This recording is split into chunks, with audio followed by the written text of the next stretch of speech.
예, 귀하고 복된 새벽에 나오신 우리 귀한 성도 여러분, 하나님의 크신 은총이 여러분이 함께하기를 축복합니다.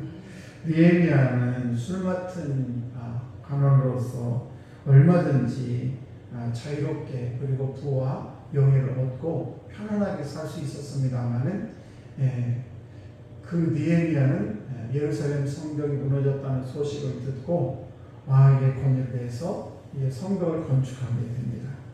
이것을 우리는 비전이라고 합니다. 개인의 어떤 소망, 개인의 어떤 권력, 부 이런 것들은 야망이라고 하지만은 하나님께서 우리에게 주신 것은 비전이라고 하죠. 그런데 이 비전을 이루기에는 늘 언제나 방해꾼이 있고 우리를 힘들게 하는 그런 여러 가지 일들이 일어나게 됩니다. 그래서 이것을 극복하기 위해서는 가장 중요한 것은 우리가 먼저 기도를 해야 되고, 또 오늘 말씀에서 깨닫는 것은 뭔가 하면 서로서로를 격려하라는 것입니다.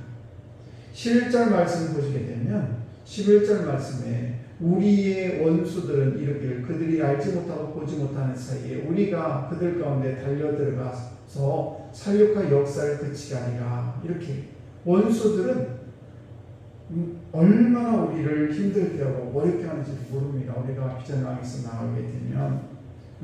그런데 또 12절 말씀을 보시게 되면 그 원수들의 근처에 거주하는 유다 사람들도, 원수들도 이스라엘 백성들이 성벽을 쌓는 것을 방해를 하는데, 그런데 12절 말씀 보시게 되면 원수들의 근처에 거주한 유다 사람들도 그 각지에서 와서 10번이나 우리에게 말하기를 너희가 우리에게로 와야 하리라 하기로. 그러니까 무슨 얘기인가 하면 지금 이스라엘 백성들이 성벽을 쌓는데 주변에 있는 여러 나라들이 그냥 이스라엘 백성들에게 저주를 하고 못하게 방해를 합니다. 그런데 그 근처에 있는 그 얘기를 듣고 있는 그 유다 사람들 역시도 그냥 10번이나 와가지고 우리는 못해요 안됩니다 이런 말 계속 하고 있었다는 사실입니다. 이 얘기는 뭔가 하면 이렇게 공동체 내부 분열이 일어나게 된다는 사실입니다.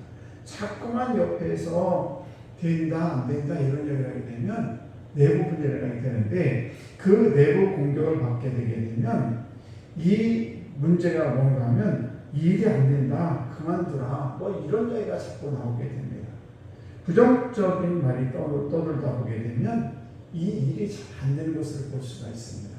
가정에서도 그래요. 가정에서도 일은 잘 될 거야, 우리 한번 해보자 이렇게 해서 하면 가정이 금방금방 일어서는데 안 돼, 그건 안 돼, 이런저런 이야기가 부정적인 하게 되면 가정이 폭삭 주저앉을 수밖에 없습니다. 그래서 오늘도 우리 저와 여러분이 격려의 말을 많이 해서 세워주는 일, 우리 자녀들에게, 남편에게, 아내에게 세워주는 말을 많이 하고, 그리고 할 말을 들 수 있으면 적게 하는 것이 좋습니다. 그리고 우리가 할 말을 할 때는 적극적인 말, 긍정적인 말을 할 필요가 있다는 사실입니다.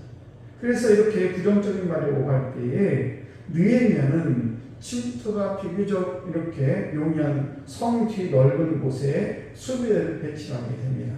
그리고 그들에게 13절과 14절에 뭐라고 느헤미야가 얘기를 하냐면 느헤미야가 얘기하면 두려워하지 말고 하나님을 의지하고 가족을 위해 싸워라 이렇게 격려하는 말을 하는 것을 볼 수가 있습니다. 두려움은 마음의 대적이에요. 그래서 우리가 두려움을 갖게 되면 무슨 일을 하려다도 잘할 수 있음에도 불구하고 두려움을 갖게 되면 할 일을 못하게 되는 것입니다. 그래서 우리가 두려움은 왜 두려움이 생깁니까? 나를 의지하기 때문에 그래요. 그러나 우리가 어떤 일을 할 때에 두려움이 오지 않은 이유는 뭔가 하면 하나님을 의지하는, 전능하신 하나님이 나와 함께 한다는 이 사실을 잃어버리기 때문에, 그래서 내 힘으로 무언가를 하려고 하기 때문에 마음의 두려움이 찾아오게 되고 그래서 할 일을 할 수 없다는 사실입니다. 사랑하는 성도 여러분, 오늘도 우리가 이 험한 세상을 살아갈 때 경제적이든 아니면 물질적 여러 가지 문제, 또 질병의 문제, 가정의 문제, 여러 가지 이웃과의 관계 이런 문제에 있어서 문제가 있을 때 우리는 잊지 말아야 될 건 뭔가 하면 하나님은 살아계시고 나와 함께 계시는 이 사실, 이것을 우리는 늘 잊지 말아야 될 줄 믿습니다. 사람은 난관이 있을 때 좋은 것을 많이 배우게 됩니다. 그걸 통해서 이거 이렇게 하는 거구나 극복하게 되는 것이죠.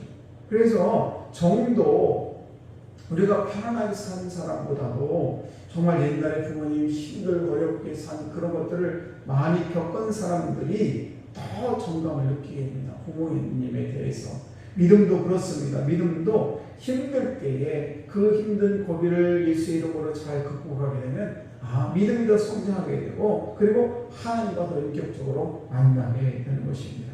그러므로 오늘도 우리가 힘들수록 더 사랑하고 힘들수록 가정을 더 사랑하고 교회를 더 사랑하고 비전을 꼭 붙들어야 될 줄로 믿습니다.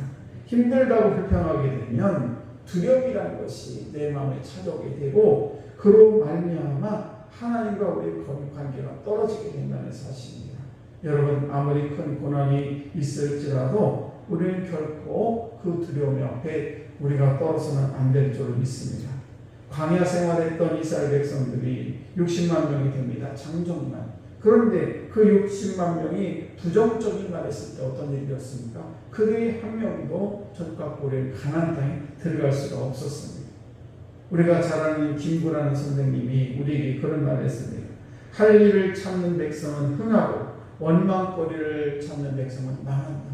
네. 그래서 우리가 할 일을 찾는 백성은 흥하지만 불평거리를 원망거리를 찾는 백성은 망한다는 것을 꼭 기억하시고 오늘도 우리가 이 세상을 살아가면서 그 누군가를 격려하고 세워주는 그런 아름다운 말, 그래서 그런 말을 통해서 우리 모두가 함께 일어서고 그리고 복된 하나님의 자녀로 이 세상을 승리하는 여러분 되기를 간절히 축복합니다.